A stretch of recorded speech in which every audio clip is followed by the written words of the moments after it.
What's going on, you guys? This is Aaron from Departures Capital and welcome to the video. In this video, we're talking all about the rebound for gold and silver and the factors that are driving this rally. It's nice to see some green for the precious metals. We've been going through a little bit of a pullback, but like I said, guys, we're going to be covering it. We're also taking a look at a few interesting stocks.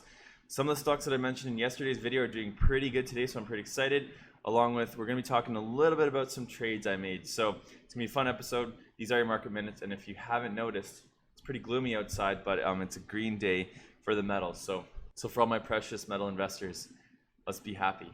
Anyways, let's dive into the video. Last thing I wanted to say, if you do support me, the channel and all the videos, then of course don't forget to kindly explode that like button, along with if you are a new viewer to the channel, haven't had a chance to subscribe yet, but you appreciate new and exciting companies, a steady flow of news, and you just want to learn more about investing, maybe precious metals specifically, then don't forget to catch that subscribe button and hit the market bell for notifications. And let's get straight into this, guys. Before we dive into comment of the day, guys, we got to give a quick shout out to Eclipse Gold Mining. We just dropped another interview with their CEO, updating us on their phase 2 drill program. It's a very exciting time for Eclipse Gold, and they're up to a lot, and they should be dropping a lot of news in the near future. Along with, I wanted to say that we just dropped a video this morning on the channel for Cardiol Therapeutics. It's a CEO interview. We will be dropping an updated overview on Friday, so stay tuned for that. Those are all the new videos for the day. We're going to start with comment of the day like we do in every single one of these videos. So first comment of the day goes to Tom. I enjoy your info and some true quality low price mining stocks. My favorite is GLDLF because of its superb management and some recent initiatives into royalties. So I love when you guys recommend stocks. Feel free to drop those stocks in the comments. What are you guys watching? What are you guys buying? What's your strategy? I always love to hear from you guys, and I always try my best to get back to you in the comments and through comment of the day, but I do read every single one of the comments. Hello, thoughts on Core Mining?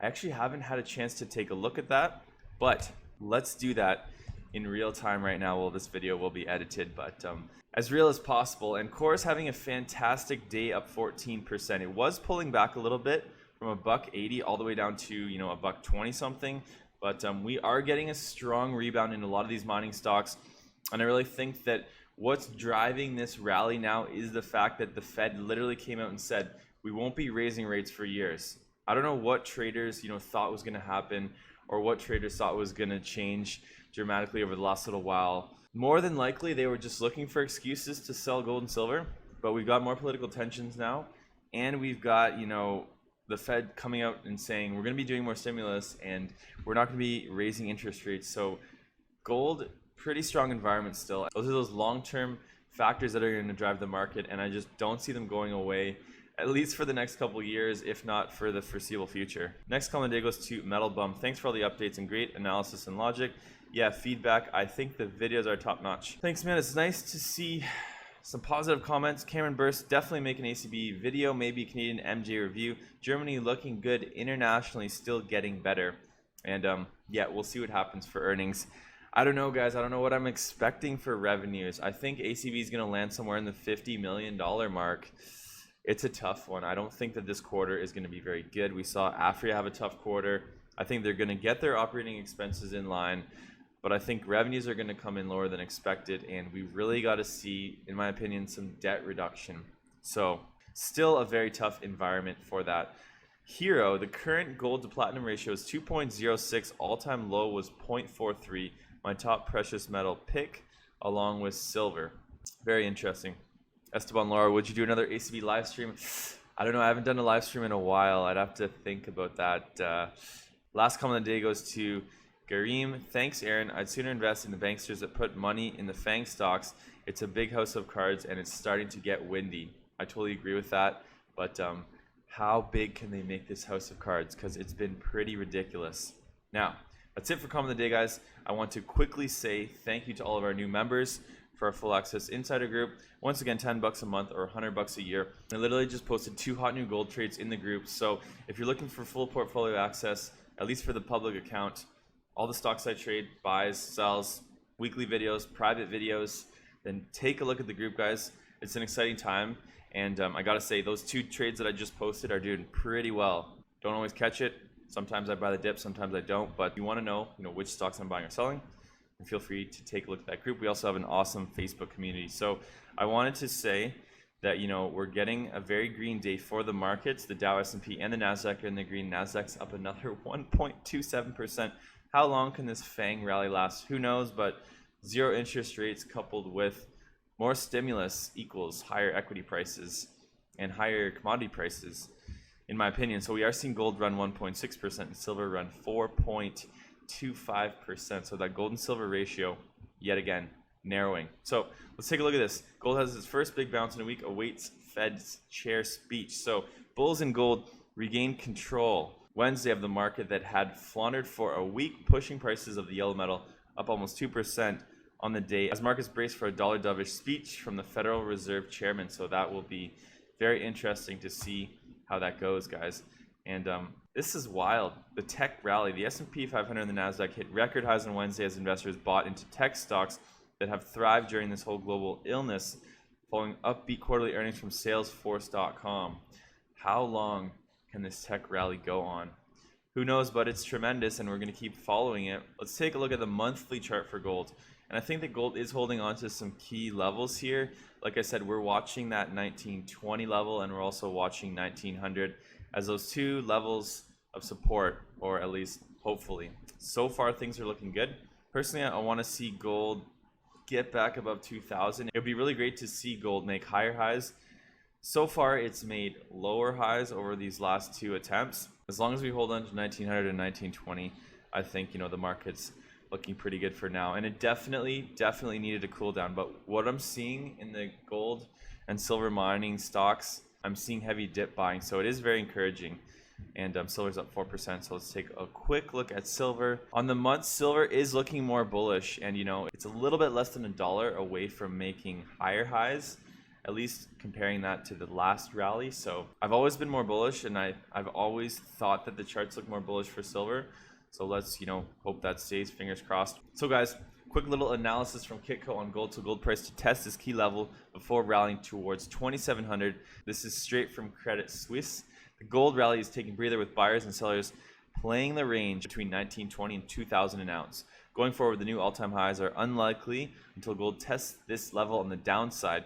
So what does Credit Suisse have to say? So gold continues its expected consolidation following the move to our case objective of 2,075 to 2,080 an ounce, although we continue to see the core long-term trend higher, reinforced by falling U.S. real yields and a falling U.S. We suspect there is scope for a more protracted consolidation phase to unfold first.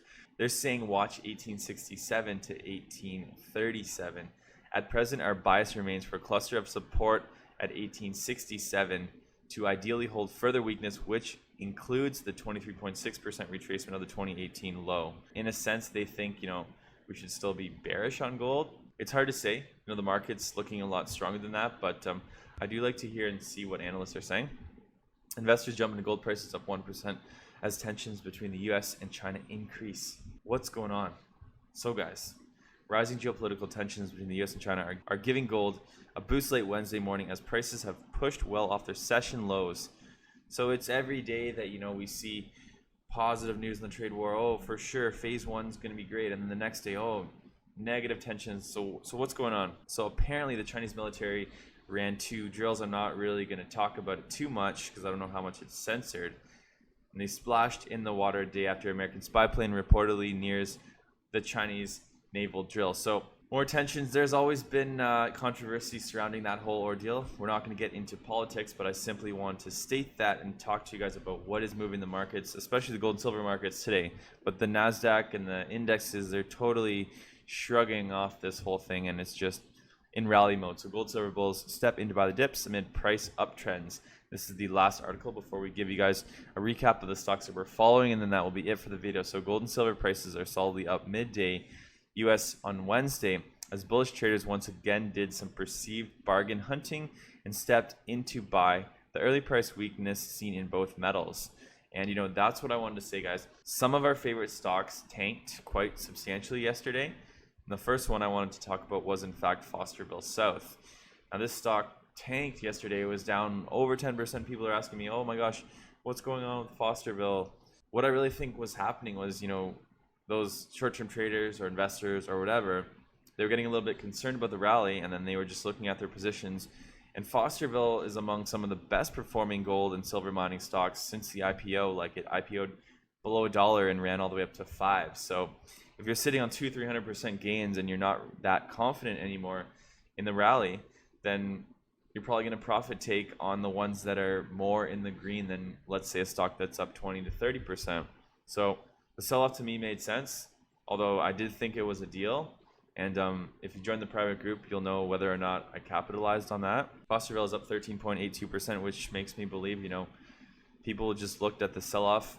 It looks like kind of a joke, and they bought it right back up to the level that it was trading at right before the sell-off yesterday. And the exact same thing for Turmalina Metals. Turmalina Metals is up 17.39% today, recovering all of the losses. Then we have the other two companies that we talked about, Arcana and Gold Mining, up 5 to 6% as well.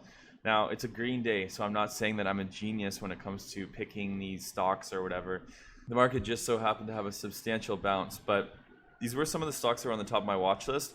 And I didn't talk about this yesterday, but thanks to one of our subscribers, who's also talking about Core Mining, and Core Mining is having a great day as well. So that's it. And then MindMed, I also wanted to say, I've been somewhat impressed by the fact that MindMed has actually been able to not go back into that nasty downtrend and find some support around 44 cents, and now we're moving back up to 47, 48 cents. MindMed, in my opinion, is stuck kind of in a trading range, but I will get a little technical just because I have been watching this stock, and this is one of the few remaining speculative plays that I have in my portfolio outside of the MJ stocks that I've held onto forever that are substantially down, along with, all the gold and silver mining stocks. That's really the only forms of growth that I have in my portfolio, at least in the public account. But I just want to talk about these charts real quick for MindMed. Where the heck is the line drawer? Come on, guys. I just want to draw a line. Like, let me draw this line. I'm not that great at drawing these technical lines of support and resistance, but take a look at MindMed. The thing I have noticed recently is the fact that it's been making higher lows, what's looking like higher lows, but we need to get above 50 cents. So many times it's tested 50 cents, sold off, tested 50 cents, sold off, tested 50 cents, sold off. I really hope we can break this level and get into the 60s or 70s, potentially even all-time highs. That would be fantastic if MindMed could have some kind of run. The reason I'm so bullish on MindMed is in this environment right now, with mental health being such an issue, I feel like MindMed's a company that could actually make a difference, could actually make a lot of money. And I feel like they're doing good. So, but obviously that's all dependent on whether or not they can get an FDA approval, which is not very easy. So guys, let's dive into the charts real quick, and then that will be it for the video. So in terms of the MJ stocks, let's see what's going on MJ Street. And we are seeing the Alkaline Water Company run again, up 22%. Village Farms is pulling back, although we did see that really nice run up yesterday. So to be expected. Gold and silver stocks, we're getting a fantastic day for Turmalina Metals and Fosterville South, two biggest gainers. Only one stock in the red, that's Lundin Gold, down 0.3%. And in terms of dividend stocks, we're seeing National Bank of Canada, biggest gainer, followed by Extendicare and Bridges, down just 1.8%. And finally, we're taking a look at the tech stocks, and the rally for tech continues. Facebook, Amazon, Microsoft, and Alibaba all hitting fresh 52-week highs. Last but not least, we are taking a look at the broader 2020 watch list, and Netflix, Tesla, and Moderna, three biggest gainers. Welltower, CWeb, and Pembina Pipeline, three biggest losers. So that's it for the video, guys. Thank you so much for watching. Always remember, Departures Capital is for information, education, and entertainment purposes only. Don't buy or sell a stock because you heard it on here. Buy or sell a stock because you've done your research, you've done your thorough due diligence, and you're making your own personal investment decisions for yourself. This video is not financial advice. We'll see you guys in our next video.